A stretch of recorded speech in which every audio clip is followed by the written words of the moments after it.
Olha lá. Olha pra cá, Ana.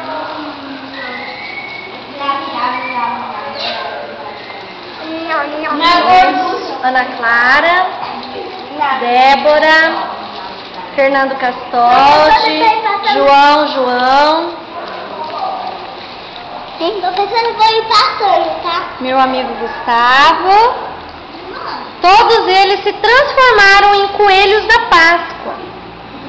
Não são mais os alunos da professora Sandra. Uns já perderam até a orelha já.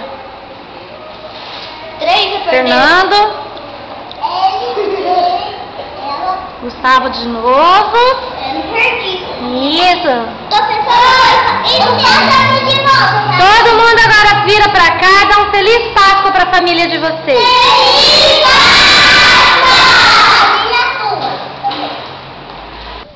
Feliz Páscoa!